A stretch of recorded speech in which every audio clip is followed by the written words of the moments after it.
very intrigued by his progression. Let's move on to probably the most complicated defensive position on the roster right now, because you're seeing all these stories come out and you're like, okay, so who's actually playing the star position now for Baylor? Names that have been mentioned at star. Christian Morgan. Yes. Lorando Johnson. Al Walcott. Yeah. Those are the primary three. Yeah. I know Romario Noel, Al Allen, they all fit in there as well. But those three are kind of the three that we've heard the most as they're going to play star. So what do we make of this? What do you think, Grayson? Man, so we talked about this. I don't see how you cannot.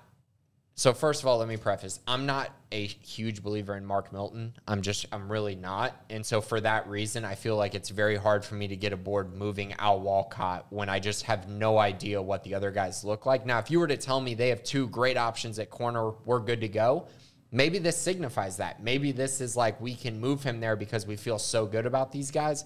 I'm just not quite there yet with the way Al finished the season. So I'd cross him off the list. I prefer Lorando Johnson. I think Lorando Johnson has to be on the field. And I love Christian Morgan. Like, I love what he's done. But I just don't think he's better than Lorando Johnson as a player. And what I saw in the spring game was more evidence of that. I love what I saw from Lorando. And I think he's the guy that has to be on the field. And that means Christian will probably have to play somewhere else because he's probably got to be on the field as well. Or you rotate guys. So that's kind of where I'm leaning at the moment. Okay. Yeah, I mean, I think I'm kind of at the point now to where if they don't move Walcott to star, I'm going to be, like, upset. You've talked yourself into it? Like, I'm more than Christian, because you were big on that. I think Christian should probably also be there. I just think that Walcott's probably just a better version of what you could get from Christian. Yeah. But, like, so here's the thing. List out Walcott's strengths. Great hips. Playmaker. Physical. Can press up against bigger guys at the line of scrimmage. Guard in the slot. Yeah. And what's his main weakness? Speed. I mean, that's basically the profile that Jalen Petrie showed us last year. And I don't think he's obviously not as nobody's going to be as good as Jalen Petrie. Like 4.48. Okay. I still don't. Maybe I needed to be there, but I don't believe that time. Yeah. We can leave that for another day. But I just think that just makes so much sense to me. And I think it just ties into we may as well just move to cornerback now, because here's what I'll proffer for you. So, if you move Walcott to star, you can move Snacks, Lorando Johnson, to potentially, corner. Yeah. Well, I mean, that's what Robert said. He was like, if we play Walcott there, at least that's how Sam Conn reported it. If we play Walcott there, that means we're going to play Snacks at CB. Yeah. And so I wrote this down because I wanted to say this exactly right. So, okay. If you're Baylor defensively as a staff, if you can't make it work with a super senior in Mark Milton, who's 6'1" with long arms and runs a 4.4 flat, and third-year guys like Lorando Johnson, A.J. Mccarty, and Chateau Reed, which I know at least for Chateau Reed and A.J. Mccarty, they test like first-round cornerbacks. Yeah. I don't know if Snacks is quite on that level, but I'm sure he's not far off. And then you have other young guys like Tevin Williams and Reggie Bush. Like, if you can't find three good players from that group of like seven guys, like, who are you going to make it work with? That's just kind of how I feel about it. Like, as a staff, like, if you have that kind of talent and you can't find two or three good players out of there, like, that's on you. And I think they will be able to. And so I just think that the strengths and weaknesses I think if Lorando Johnson plays, if Snacks plays star, he's more of a man coverage guy. He's not going to be as much of a playmaker and as physical as Al Walcott.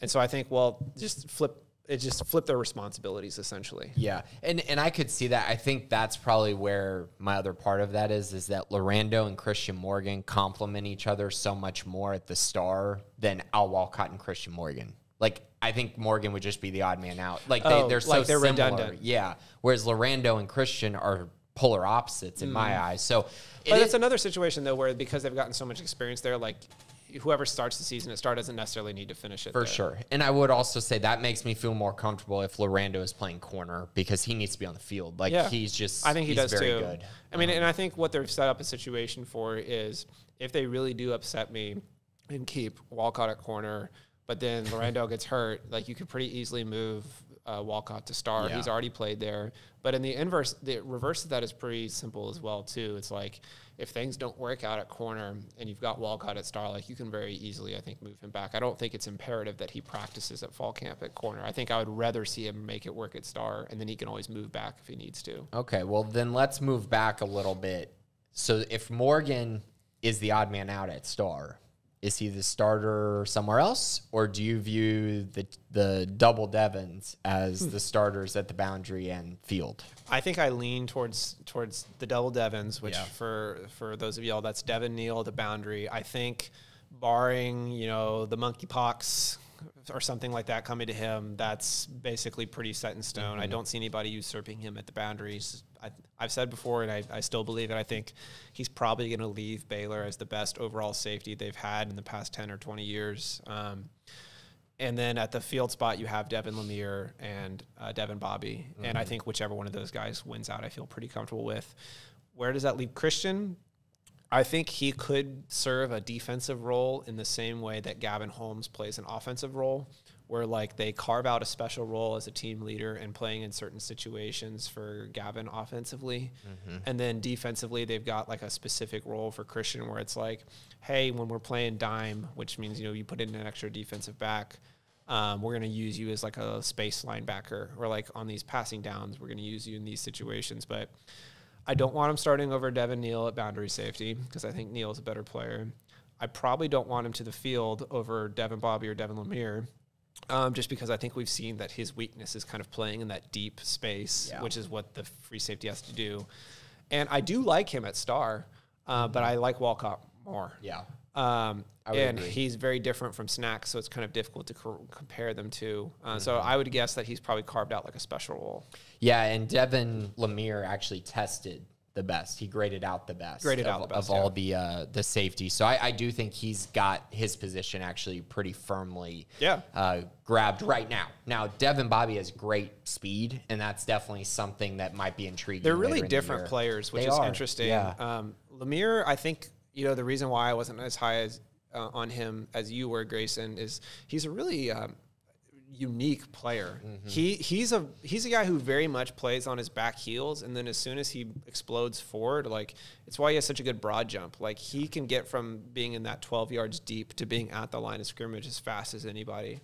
And even though he looks like he's about 175 pounds dripping wet, he plays physical and he likes to hit. Mm-hmm. My question is against, when TCU's running 10 personnel all the time and bombing the ball downfield to their slot receivers, can he flip his hips and run with those guys downfield? That's just a question for me. I don't love the prospect of that. And I think that's a situation where maybe in some games you lean towards somebody like Bobby, who I think probably profiles better in that arena.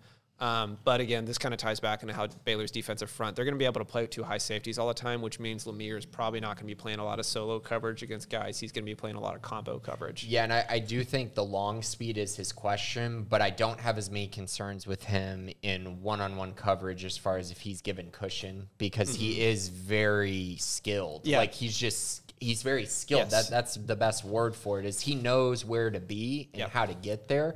It's just the speed over the top is one thing where, that could be an issue against like a Texas. If Texas lines up Xavier Worthy in the slot, right, Devin Lemire needs like a 15-yard cushion. Mm-hmm. No slight to Lemire, but that's just the way it is. It's just the opposite of what JT Woods brought. Exactly. Which is totally fine because their defense is going to scheme for that as well. And I guess some of the younger guys is just worth talking about since we're going through the roster. I mean, you've got Cisco Caston, who I continue to think that when you watch him in drills, physically, I think he's the best looking safety on the roster. Just the way he moves is awesome.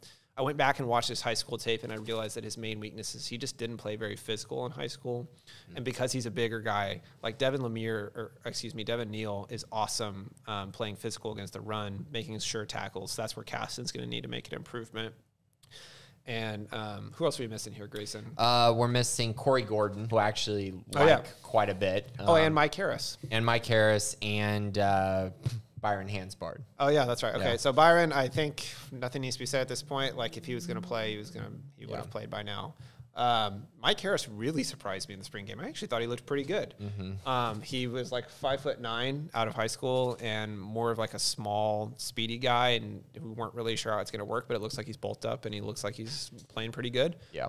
So I think he's a solid rotation piece this year that you need if somebody gets hurt.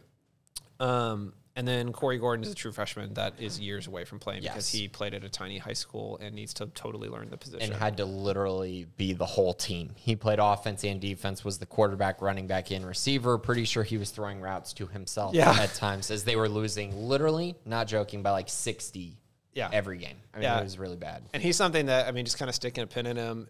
He's kind of like Petrie to me, and like I don't know how fast he is. He might be a 4.75 guy. He might be a 4.6 guy. I don't really know. I think he ran low 4.6s at Baylor. If he's that fast, which I have no reason to doubt that, then I think he actually profiles as a really good player. Yeah, that's kind of where I was at. When I heard that time, I was like, oh, that changes things significantly on him. Really quick, cornerback. Oh, yeah. Okay. So do you view AJ McCarty and Chateau Reed as the next two behind the starters? Yeah, and I mean, it's tough to say because I think Chateau's dealt with some injuries over the past year, which is the only reason I would put AJ above him at this point. AJ is a guy that Kevin Curtis, the quarterback's coach, said that it's just like as soon as he learns how to play within the defense, he has everything else because he's a playmaker.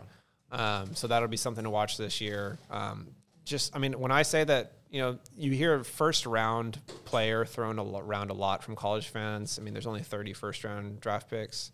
But AJ McCarty and Chateau Reed really do test like top 15 NFL draft picks. I mean, they have that kind of freaky size, length, speed, acceleration, all that kind of stuff. So if they can put it together, there's all the potential in the world there. Yeah, and so do Reggie Bush and Tevin Williams. I know. That's it's luxury. It's a luxury to have. I'm so curious by those two as well and how they fit in. I think they're going to push. So Baylor played with 4 total cornerbacks last year, but really it was kind of a rotation of 3 guys at any one point. Who do you think your best guess for those 3 guys for are the this 3? year? Well, I guess it's whoever between Lorando and Al ends up playing one of the cornerbacks. Do you think Mark gets passed up by somebody? I think they're going to play Mark, but I think by the end of the year, I actually think that it's probably going to end up being AJ McCarty. Yeah. And then I think it's going to be Tevin Williams. Oh, wow. Okay. Big moves there. Yeah. I think I'm usually on the bold side of things, but I think I'll probably stick with, Chateau. Like you said, or no. I think it'd probably be whoever is there between Walcott and Snacks, Mark Milton, and then probably AJ McCarty. Yeah. So, and then I think Chateau is a guy who next season is somebody you can really look at to explode. Awesome. Well, I mean, I think we just went through the whole roster. Yeah. We did it. I mean, we didn't do kicker or punter, but I don't care. Yeah, me neither. So that's pretty much the preview. That's the rundown. Hopefully y'all enjoyed it. We'll do more stuff like this hopefully in the future, just talking about the roster and our projections for this Baylor team going forward. But I think that's a pretty nice baseline as we kind of move forward in the summer. Yeah, man. Really appreciate it. It's fun. I still feel like we just skimmed the surface. So, we'll have to do this again. Absolutely. Can't go through all of it. But thanks for listening. This has been kind of just a position rundown with Grayson Grundhoefer and Travis Roeder on Sic'Em365.com.